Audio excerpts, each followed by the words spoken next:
I like the dog. It's friendly.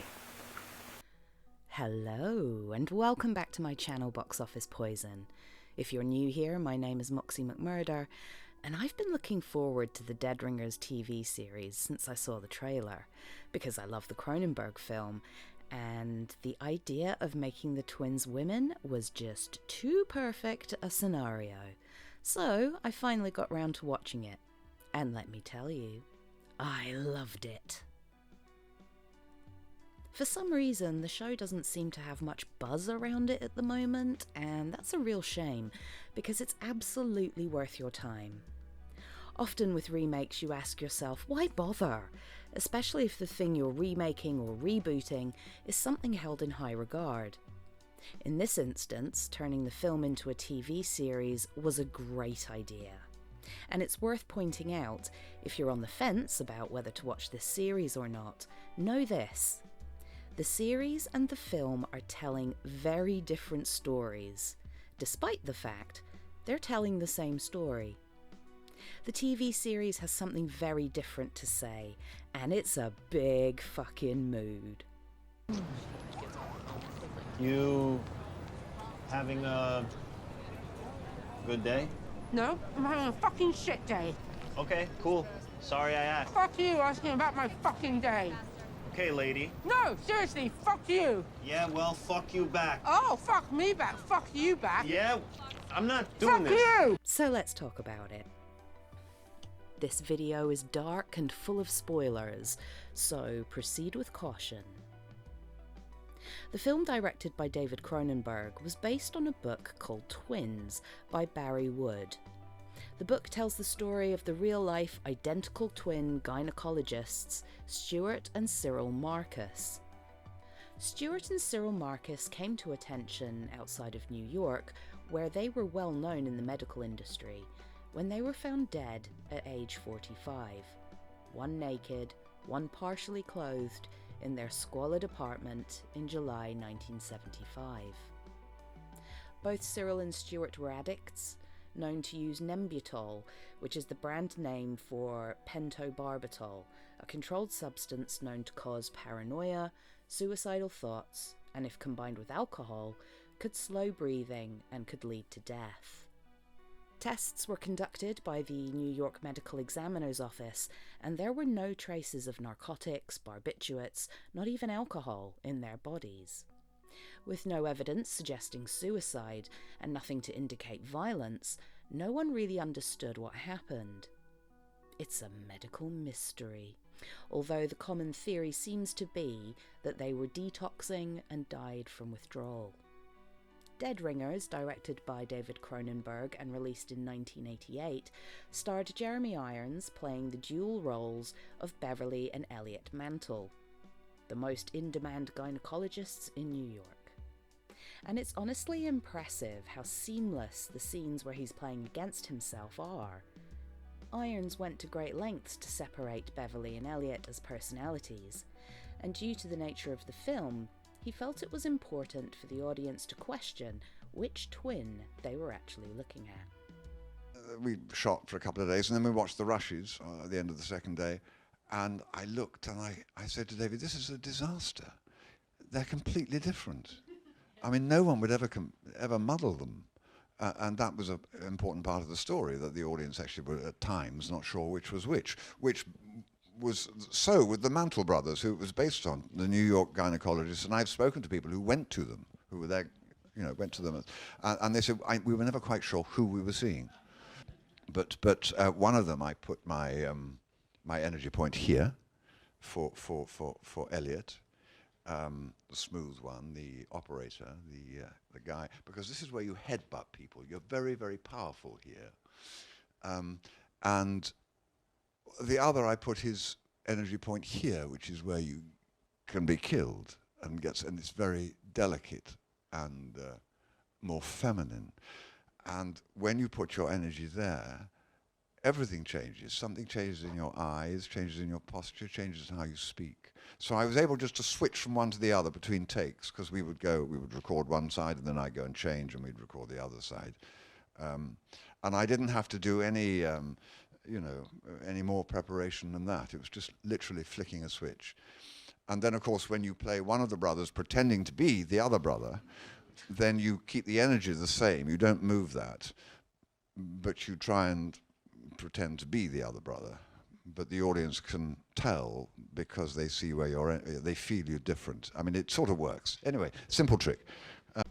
Cronenberg's film is haunting and horrifying in a way that will make you squirm more than once. It's a psychosexual drama about twins whose codependent bond is tested when one twin falls in love with an actress, Claire Nouveau, played by Genevieve Bujold. She leads Beverly into drugs and they indulge in some pretty kinky sex, and ultimately their relationship, which obviously doesn't include Elliot, puts a wedge between the twins. Well, Beverly's the sweet one, and you're the shit. Am I right? One of the biggest themes in the film was really about men playing God. The red surgical gowns they wear resemble cardinals, the members of the clergy of the Catholic Church, again tying into surgeons and the God complex. They're trying to control something they have no control over, which isn't just limited to their surgical work. They display controlling behaviour towards each other as well, which is something the series goes into in much deeper detail. In an interview with David Cronenberg for Spin, he says, "If I were a feminist, which, in a non-militant way, I think I am, I would say that Dead Ringers is a very astute exposé of certain things. The movie is partly about the whole attitude of certain men towards women. That's what the whole opening scene with the two kids is about. You know, if we can't figure them out, we can dissect one. Or, if we can't deal with them on a personal level, we can deal with them in a controlled situation." As gynecologists, they're in control of women's bodies. They know more about women's bodies. They are lying down with their feet in a stirrup, and we walk in our official dress. Certainly this is the material that's very hot for a feminist, but I wouldn't know why. They are lying down with their feet in a stirrup, and we walk in our official dress. Certainly this is material that is very hot for a feminist, but I wouldn't know why if they would be upset by the movie. The movie is simply examining all of that, not saying that this is the way things should be. Not at all. If you haven't seen the film Dead Ringers, I highly recommend it. The performances are fantastic, and it's just a great, dark, twisted story that I very much enjoy.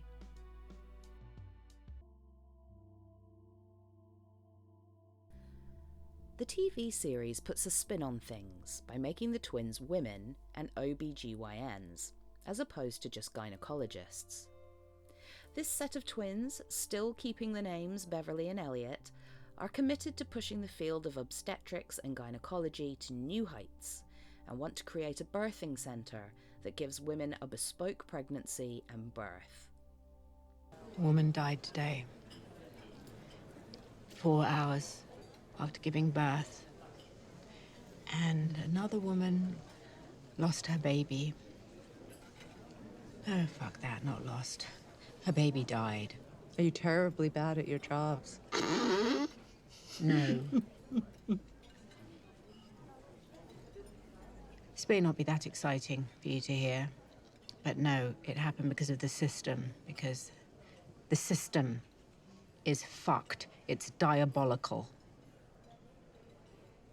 Despite the fact that this is how every single one of us enters the world, despite the fact that women have been giving birth for as long as humankind has existed, this is the best that we have come up with.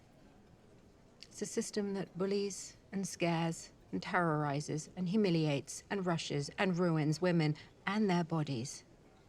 And then somehow we have been part of making this system seem normal and necessary and just a byproduct of what happens should a woman be in a position where a baby needs to exit her body. And I wish our proposal were more thrilling for you. Was a fucking revolution or a coup or a bomb in the middle of the city that could make the world look radically different overnight, but that's not how it works. That's not what real change for real human women actually fucking looks like, because we are fucking brilliant, okay? We are extraordinary. We are as close to fucking perfection as you can get in this field, and I am not fucking with you. This is the most important investment that you could make in your lives, and not because it's about sweet, soft, vulnerable, hopeful babies, but because if we get this right, if we do this properly, then it is world-changing. Actually world-changing. Slowly, but in a way that is deep, rooted, permanent, meaningful, fucking real. But fuck you if you don't see that. Fuck you. Where are you going? Well, we're done, aren't we? You don't tell me to fuck off and then fuck off yourself. Sit the fuck back down.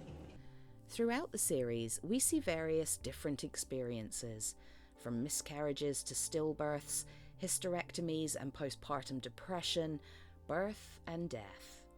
The camera work in this series is seamless, which is great, not just because it helps with your suspension of disbelief, but also because so are the twin shots in the 1988 film.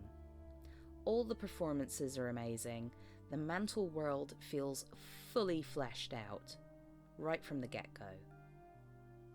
I'm not going to give you a rundown of each episode because that's a lot of work and fairly boring, and the series is pretty dense. So what I am going to do is talk about the things I really liked about the series, the themes, and anything I think it was lacking. Where the film has a bit more of a clinical and distant atmosphere, the series has a warmer and more intimate feel.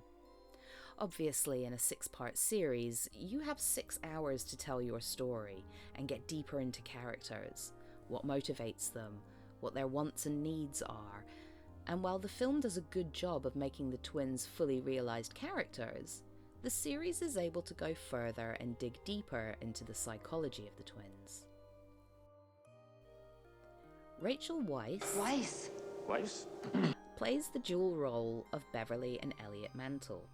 Side note, I love that they kept the names from the 1988 film. Not sure why, I just really dig it.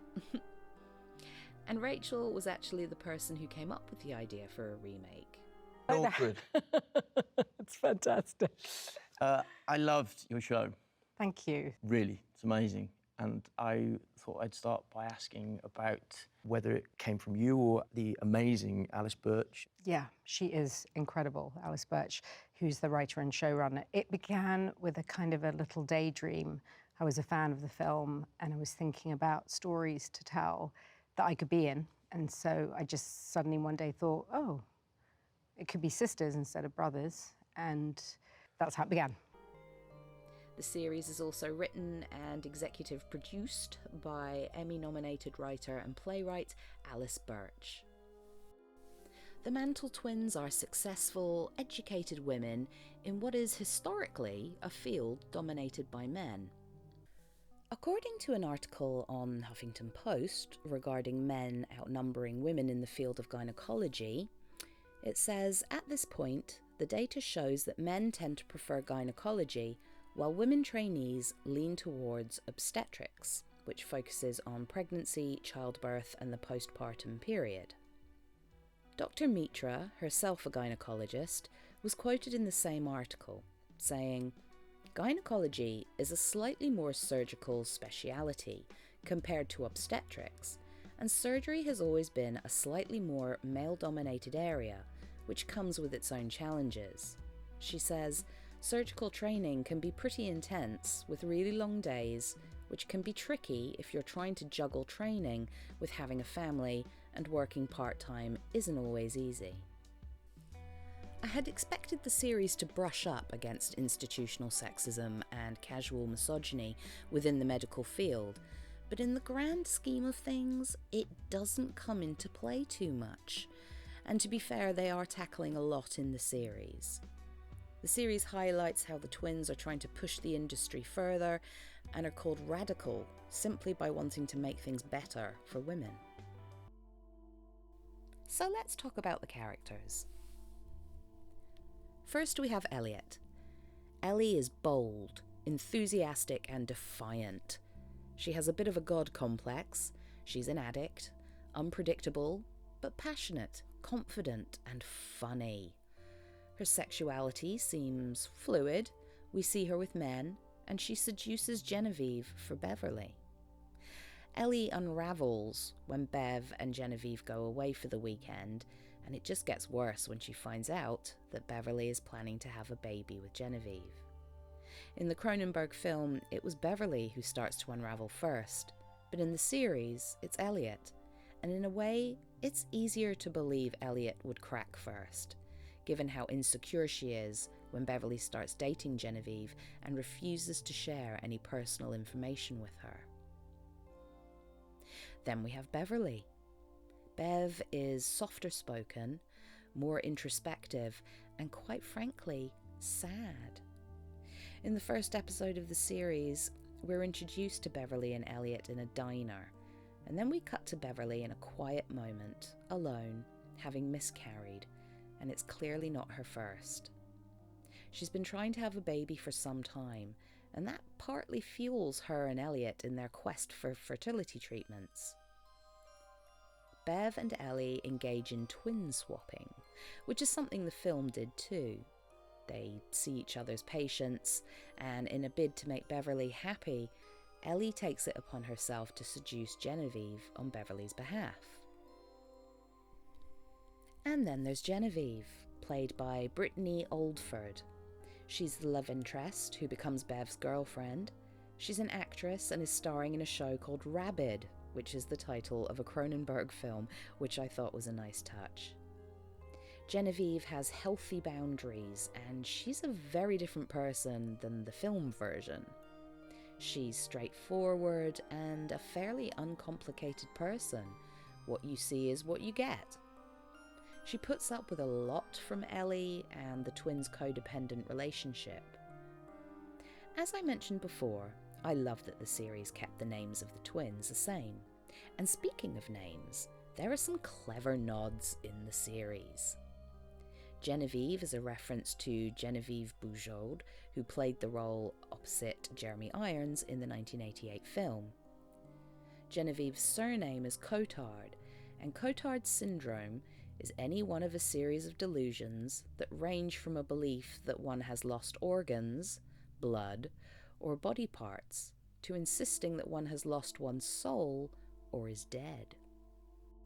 There is also Tom Capgrass, who works with the twins, specifically with Elliot, and Capgras syndrome is a delusion relating to when a patient believes someone they know has been replaced with an identical double. Pretty cool, huh? And then we have Greta. We'll come back to Greta. Moving on to Rebecca. Rebecca, played by Jennifer L., a full-on sociopath, is rude, arrogant, ruthless, and you just know that she both read and loved Atlas Shrugged. She's a billionaire and an investor in the Mantle Clinic. We also learn that she's fighting off allegations of profiting from the current opiate crisis. She's the worst, but also a brilliant character because despite surrounding herself with a lot of wafty, hippy-dippy types, she herself cuts through the bullshit and just says what she means, and it's refreshing in a somewhat creepy way. The Mantle Clinic is funded by people who don't quite see mothers and babies as living, breathing humans, just dollar signs.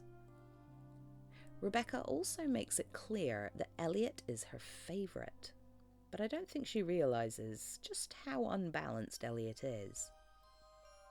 We get a lot of Rachel and her rich, goop-style friends and family in the second episode, which gives us the most unhinged dinner party I've seen in a while.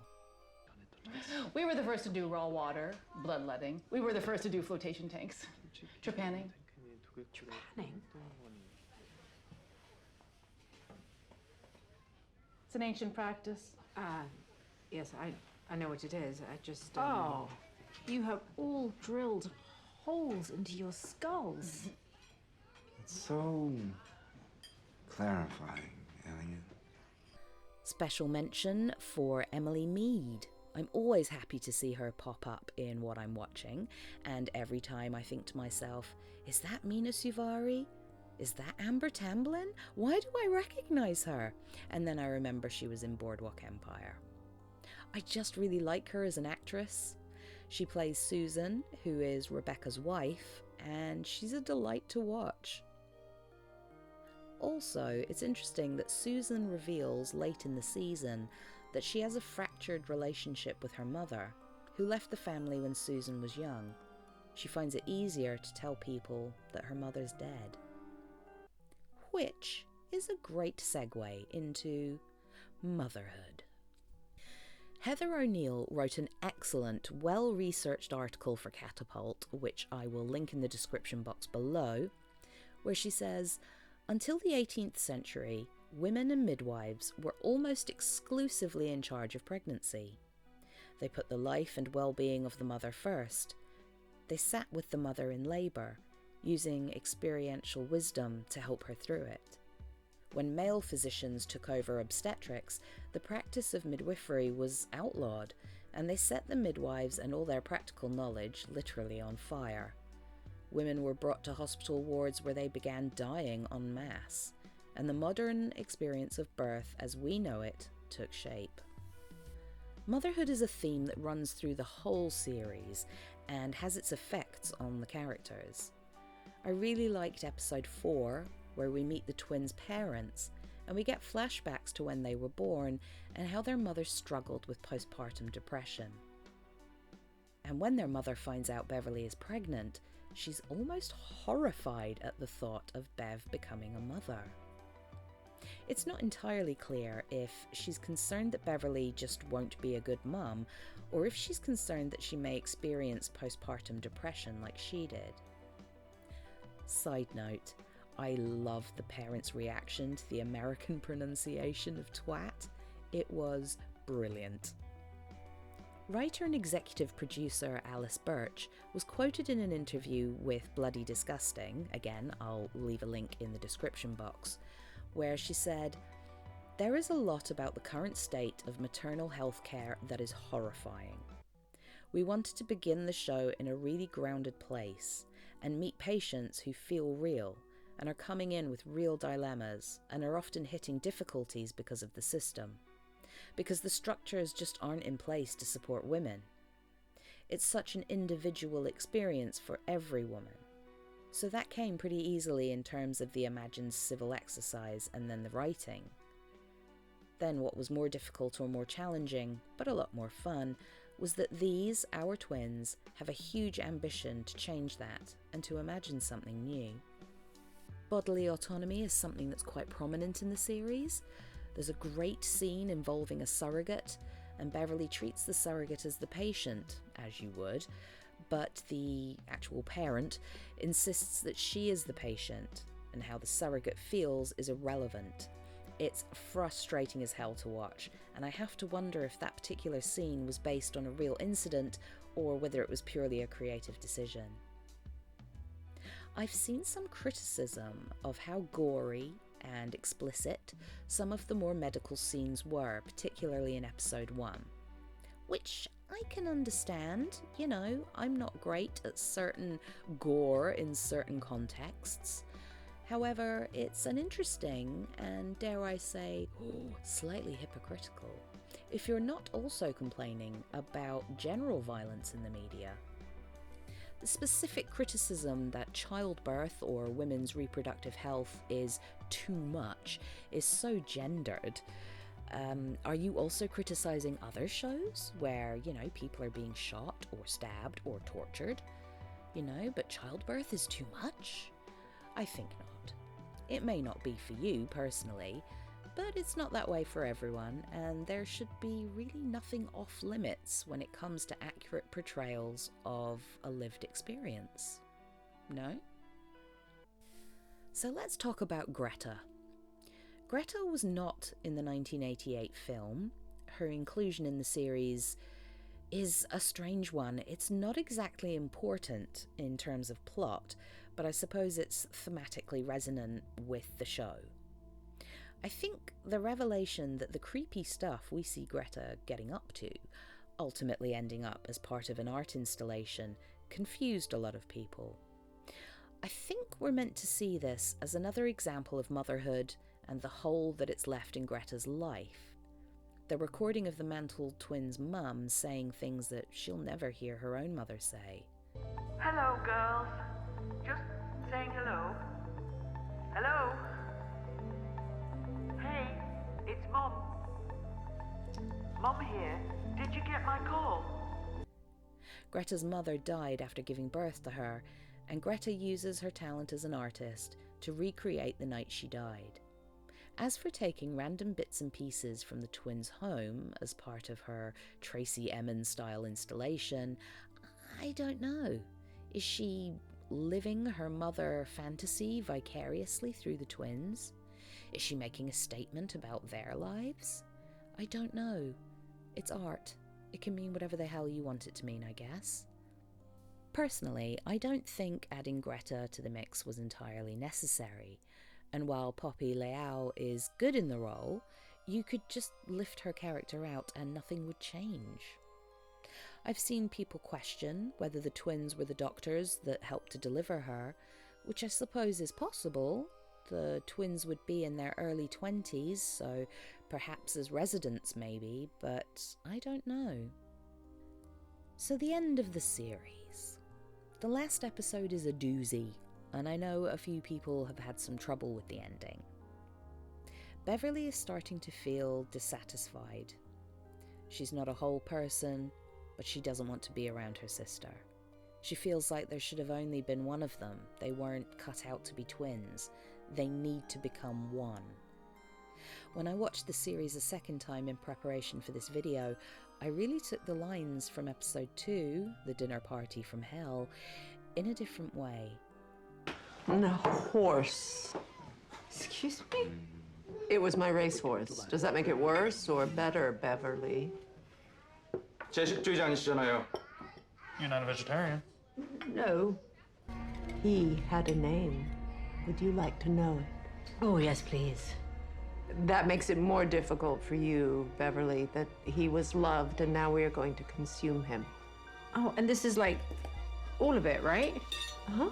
So brain, heart, elbows? Uh-huh. Oh! Beverly is told to publicly distance herself and the Mantle Parker Center from Elliot due to her erratic and unethical behavior, and the forced separation proves too much for Beverly. Bev meets a woman with postpartum depression, and she really relates to her when she says about having a baby, "I thought this would make me happy." Beverly realizes that as far as she's concerned, nothing will truly make her happy. She feels so disconnected to any sense of self that she might have had due to perceiving herself as one half of a whole her entire life. She meets up with Elliot eventually and essentially sacrifices herself so that Elliot can live life as a whole person. Elliot cuts her lower abdomen to make it look like she had a cesarean, and she cuts the babies out of Beverly, who bleeds to death on the operating table. We then see Elliot now living as Beverly in the hospital, and there's Rachel, looking very smug as she smiles at Elliot and calls her Beverly with a knowing smile. As far as I'm concerned, Rachel absolutely knows that it's Elliot, and I also think Rachel would have been involved in a cover-up of the death of Beverly, especially considering she's still fighting this stigma of the opiate crisis. At the start of the series, Elliot and Beverly Mantle are solid as a rock, and it's only when Genevieve hits the scene that their bond starts to fracture. However, I couldn't help but wonder how their relationship would have changed once Beverly had the baby. I suspect it would have pulled them apart in a similar way. Jealousy and paranoia would have no doubt seeped in somewhere. The series is interested in the ethics of scientific research, particularly in terms of growing fetuses in a lab. The time limit placed on laboratory-grown fetuses is 14 days, but Elliot has pushed this much further. Much farther? Further? She's also been using her co-worker's semen to fertilise Beverly's eggs. At the end of the last episode, after Beverly has died and Elliot has taken her place, and her babies, we see Tom Capgrass driving somewhere, and I have a sneaky feeling he has the babies that Elliot was growing in the lab with our artificial womb technology. Something that is only barely touched on is the question of who can access the birth centre, because as far as I can tell, this is for women who can afford it. So really, they're revolutionising wealthy women's healthcare. Whether we'd ever see these incredible advancements the twins are working on trickle down to general healthcare remains to be seen. But I don't think the average woman would ever see the inside of that building, let alone have the bespoke mental experience. And I kind of wish the series had explored that a little more. Overall, I have to say I'm really impressed with the TV series. I wonder if there will be a season 2, but to be perfectly honest, I'd be quite happy if this was just a one and done.